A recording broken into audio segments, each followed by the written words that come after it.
सरदार Akhtar Mengal Balochistan national party की सरबराह हैं। बलूचिस्तान की बहुत बड़ी सियासी शख्सियत हैं। ना सिर्फ बलूचिस्तान बल्कि पाकिस्तान भर में उन्हें इज़्ज़त और एहतराम की निगाह से देखा जाता है।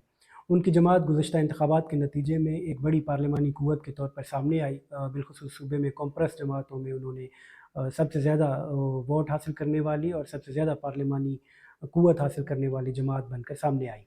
उनके मेंबर असम्बली में सूबाई असम्बली में भी मौजूद रहे और नेशनल असम्बली में भी उन्होंने अपनी प्रेजेंस शो की और उसके बाद सेनेट में भी अच्छा खासा हिस्सा लेने में कामयाब हुए। इस दौरान उनकी हुकूमत जो बनी पाकिस्तान तहरीक-ए-इंसाफ की, उनके साथ उनकी कुर्बत रही।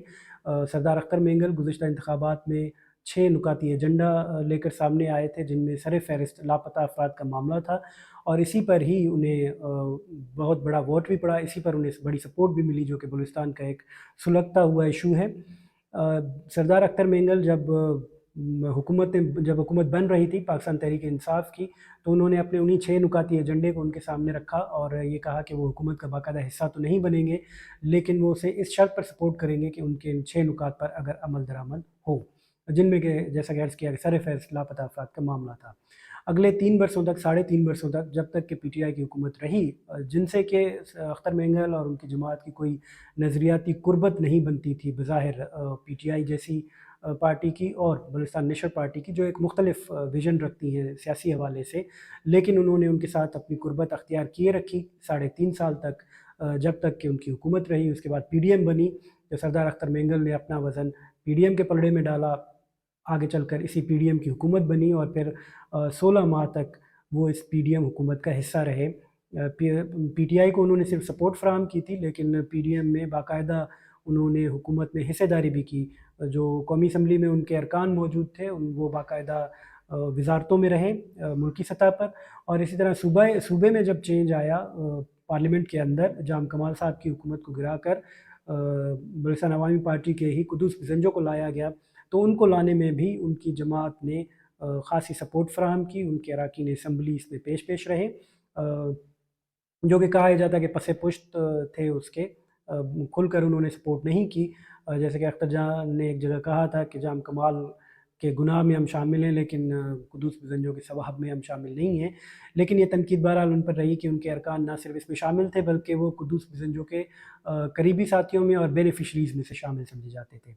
एक बहुत बड़ी तादाद जो कि सूबाई असम्बली में उनके अरकान की मौजूद थी, अब जबकि हुकूमत ख़त्म हो चुकी, 5 साला दौर पूरा हो चुका और अब एक और इंतखाबात की तरफ मामला जा रहा है और तमाम सियासी पार्टियाँ अपना-अपना मंशूर लेकर अवाम के पास दोबारा से जा रही हैं। बिलख़ुसूस वो जमातें जो कि इस दौरान असम्बली के अंदर मौजूद रहीं, अपनी बड़ी प्रेजेंस रखती थी, अब ज़ाहिर है कि वो अपनी कारकर्दगी की बुनियाद पर दोबारा अवाम के पास वोट लेने जाएँगी। वो लोग जो एमपीए मुंतखब होकर आए थे, जिनको लोगों ने वोट दिया था, वो 5 साल तक असम्बली में क्या करते रहे, अपने अवाम के हक़ में, अपने हलके के हक़ में उन्होंने क्या किया, ये वो काम होगा जो लेकर वो अपने अवाम के पास जाएँगे और उनसे दोबारा वोट माँगेंगे। लेकिन इस वक़्त जबकि नए इंतखाबात का माहौल बन रहा और 5 साल की हुकूमत मुकम्मल हो चुकी, सरदार अख्तर मेंगल किसी हुकूमत से खुश दिखाई नहीं देते।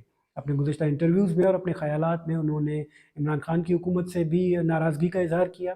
उन्होंने पीडीएम की हुकूमत से भी नाराज़गी का इज़हार किया। वो ताकतवर क़ुव्वतों से, एस्टेब्लिशमेंट से भी नाराज़गी का इज़हार रखते हैं और इसी तरह वो बाकी जो कॉम्प्रेस जमातें हैं सूबे के अंदर, उनसे भी नालां दिखाई देते हैं। सरदार अख्तर मेंगल किससे खुश हैं, ये वही बता सकते हैं।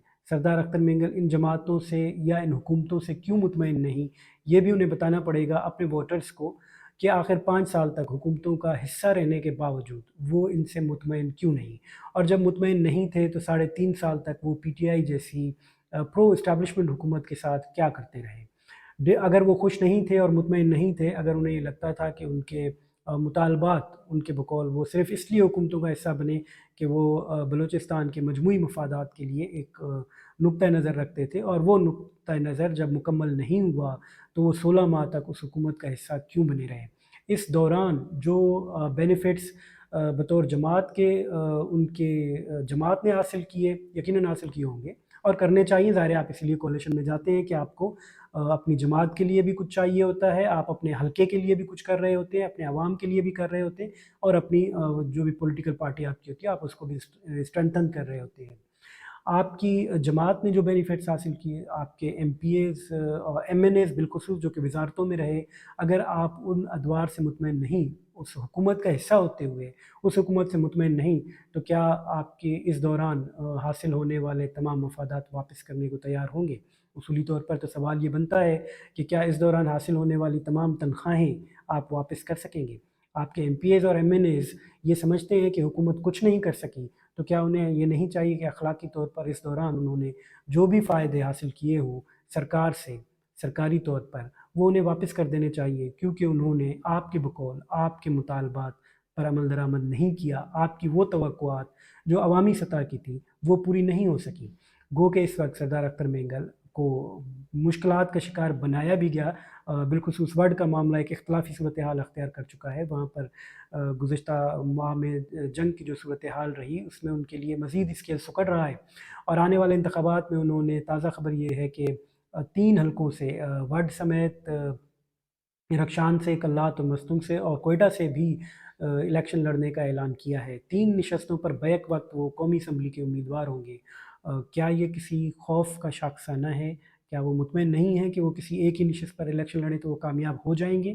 کیا یہ یقین دہانی نہ ہونے کے سبب انہیں اتنے حلقوں سے بیک وقت الیکشن لڑنے کی ضرورت پیش آ رہی ہے، یا ان کی جماعت کے پاس امیدواروں کی اتنی کمی ہو چکی ہے کہ ان کے پاس اتنے امیدوار نہیں کہ وہ نیشنل اسمبلی کی مختلف سیٹوں پر اپنے مختلف امیدوار کھڑے کر سکیں تاکہ وہ زیادہ سے زیادہ حصہ لے سکیں؟